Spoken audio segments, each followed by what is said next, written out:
अस्सलाम वालेकुम। Market trap में आज आपको खुशामदीद। आज KC100 इंडेक्स 1,46,480 पॉइंट्स पर क्लोज हुआ। ओवरऑल मार्केट ने 11,016 पॉइंट्स लूज़ किए, जो कि तकरीबन 7% बनते हैं। तो मार्केट में ओवरऑल एक काफ़ी बुरा दिन रहा और बेरिश सेंटिमेंट ने ही डोमिनेट किया मार्केट को। इसकी रीज़न सबसे बड़ी ऑफ कोर्स ईरान और अमेरिका और इजराइल का जो कॉन्फ्लिक्ट है, जिसमें अमेरिका और इजराइल ने ईरान पे फ़िलहाल हमला किया हुआ है और ये हमला इब्तदाई जो ख्याल था लोगों का उसकी निस्बत ज़्यादा चल रहा है। तो अगर आप ओवरऑल कारोबार की बात करें तो आज 61 करोड़ शेयर्स का कारोबार हुआ, जो कि पिछले कारोबारी दिन के 35 करोड़ की निस्बत ज़्यादा था।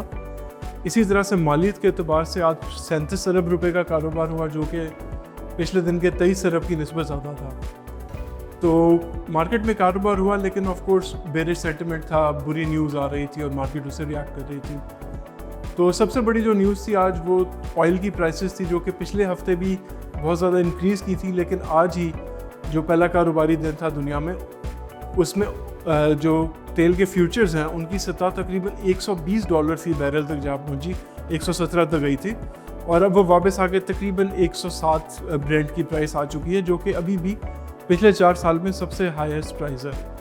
तो इसका स्पेशली जो पाकिस्तान जैसे ममालिक हैं, जो कि सारा अपना तकरीबन ऑयल इंपोर्ट करते हैं, जिनके फॉरेक्स रिजर्व्स लिमिटेड हैं और जो वैसे भी इस तरह के डिसरप्शन से ज़्यादा इफ़ेक्ट होते हैं, इन्फ्लेशनरी इम्पैक्ट आम मुल्कों की निस्बत ज़्यादा होता है, वहाँ पे ये इकॉनमी के लिए कोई बहुत अच्छी खबर नहीं है और मार्केट ने इस पर काफ़ी रिएक्ट किया। और आने वाले टाइम में अगर ये कॉन्फ्लिक्ट चलता रहा तो खदशा है कि ऑयल की प्राइस और ज़्यादा ऊपर जाएगी।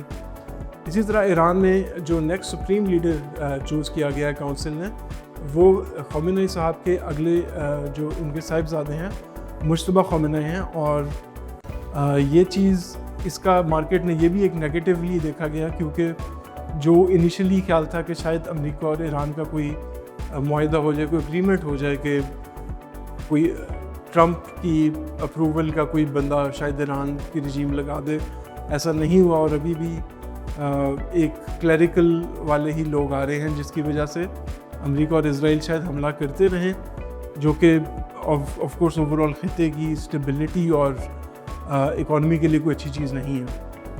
उसके अलावा जो जेट फ्यूल की प्राइसेस हैं उनमें 80% इंक्रीज़ देखा गया है, जो कि तकरीबन अब 330 रुपये तक जा पहुंची हैं। तो इसकी वजह से भी इन्फ्लेशनरी इम्पैक्ट आएगा और प्राइसेस इंक्रीज़ करेंगी।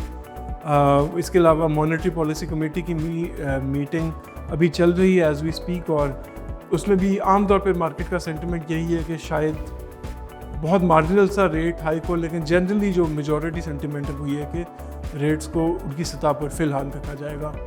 तो ओवरऑल इन्फ्लेशनरी इम्पैक्ट से लोग डर रहे हैं। इसके अलावा जो ऑयल की आउटपुट है वो इराक़ और कुवैत ने कंसिडरेबली रिड्यूस कर दी है, और ये एनालिस्ट का खदशा है कि सऊदी अरब और मुत्तहिदा अरब अमीरात को भी इसी चीज़ को करना पड़ेगा, क्योंकि स्ट्रेट ऑफ हॉर्मुज़ बंद है। तो ओवरऑल कोई हालात अच्छे नहीं हैं और सूरत हाल भी अब थोड़ी सी अनस्टेबल होती जा रही है, पाकिस्तान में प्रेशर्स बढ़ रहे हैं। तो उम्मीद है कि ये जो कॉन्फ्लिक्ट है जल्द से जल्द रिजॉल्व हो और अच्छे तरीके से रिजॉल्व हो। और अपना ख्याल रखिए। Happy investing. अल्लाह हाफ़िज़।